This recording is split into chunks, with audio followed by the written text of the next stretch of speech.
Your horse pins his ears when you tighten the girth. He's reluctant to move forward under saddle. He nips at his side after you fill his feed bucket. He's been grumpy lately, harder to work with, quicker to react. Sounds familiar to you? The most common explanation you'll hear? He's just being difficult. He needs more consistent training. He's testing you. Here's what the research actually says. A large number of horses showing exactly these behaviors have gastric ulcers. Not attitude problems, not a training gap. Open wounds in the lining of their stomach.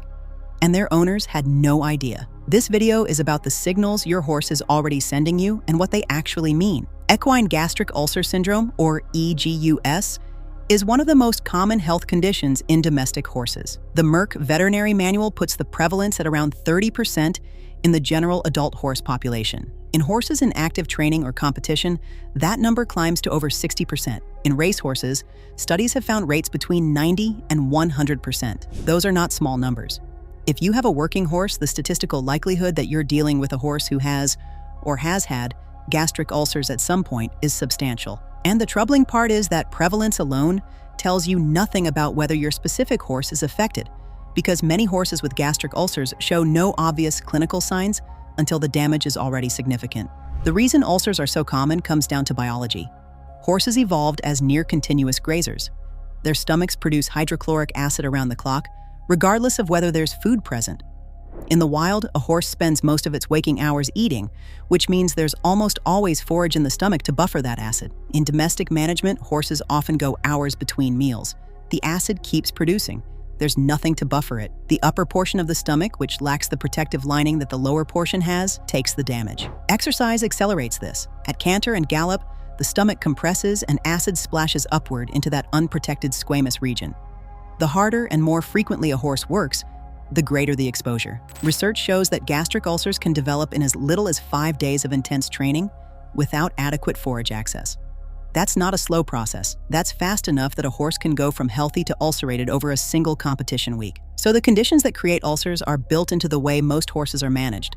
And because the stomach is not a place we can observe directly, the only window into what's happening there is behavior. This is where owners most often miss what their horse is telling them. A 2025 study from the University of Pennsylvania School of Veterinary Medicine, led by researchers at the Havemeyer Equine Behavior Laboratory, looked at horses referred to their clinic for behavioral and performance problems. Through 24-hour video monitoring, they identified a specific cluster of behaviors that appeared consistently in horses with confirmed gastric disease and did not appear in horses without it. 24 of the 26 horses with confirmed gastric ulcers or gastric impaction showed these behaviors. None of the healthy horses did. The behaviors are subtle, they're not dramatic, and they're easy to explain away if you don't know what you're looking at. Here are the signs. The first is attention directed at the abdomen just behind the elbow. The horse nuzzles that area with his nose. He turns his head to look at it. He nips at it, swats at it with a hind leg, or repeatedly gazes toward it. This behavior tends to appear around feeding time, when acid production ramps up in anticipation of food arriving. Most owners who see this assume the horse is just being itchy or bored or quirky. In the context of that study, it was almost always something more specific. The second is what the researchers describe as a deep abdominal stretch, sometimes called a downward dog posture. The horse extends his front legs forward and drops his head and chest low in a prolonged stretch that looks unusual compared to a normal limb stretch. This position changes the pressure in the abdominal cavity and appears to temporarily relieve gastric discomfort. Horses do this most often around mealtimes or after drinking. If your horse does this and you've always assumed it was just a stretch, it's worth noting when it happens and whether it clusters around food. The third is girth sensitivity, and this one is probably the most frequently misread signal in the equine world. When you tighten the girth or do up a surcingle, the pressure against the ribcage changes the tension on the structures adjacent to the stomach. In a horse with active ulcers, that can be genuinely painful.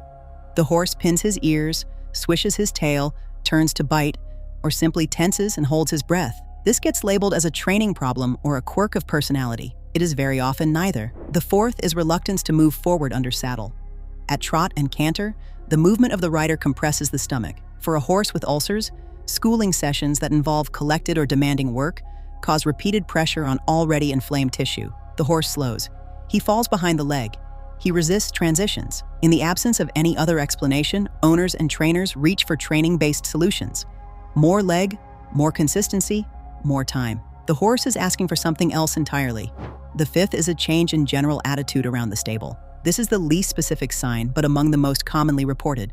The horse that was previously easy to handle starts pinning ears when approached. He's reluctant to come to the gate. He's quicker to spook, more reactive, harder to settle. A 2025 review published in the journal Animals examined behavioral problems in sport horses and found that many horses eventually diagnosed with gastric ulcers had been referred for what their owners described as poor attitude, social incompatibility, or a sour temperament. In each case, the behavior had been attributed to character rather than pain, and the sixth sign is the one that researchers found most striking. Many horses with confirmed gastric ulcers showed none of the classic clinical signs at all.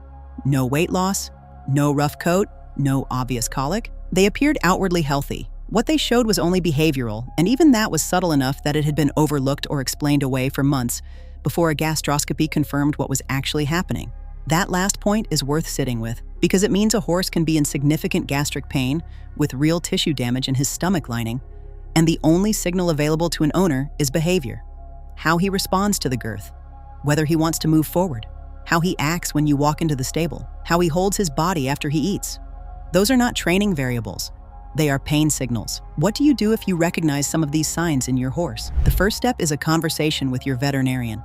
The only way to confirm gastric ulcers is gastroscopy, a camera passed into the stomach that allows direct visual assessment of the lining. It's not something you can diagnose from the outside. But if the behavioral picture fits, if you're seeing girth sensitivity, reluctance to work, or that distinctive attention to the flank around feeding time, the conversation is worth having before you invest more time in training interventions that won't address the underlying cause. Treatment, when ulcers are confirmed, typically involves omeprazole, a proton pump inhibitor that reduces acid production and gives the stomach lining time to heal. Most horses with confirmed ulcers show significant improvement within 4 to 6 weeks. When that happens, something else often occurs. The behavior changes too.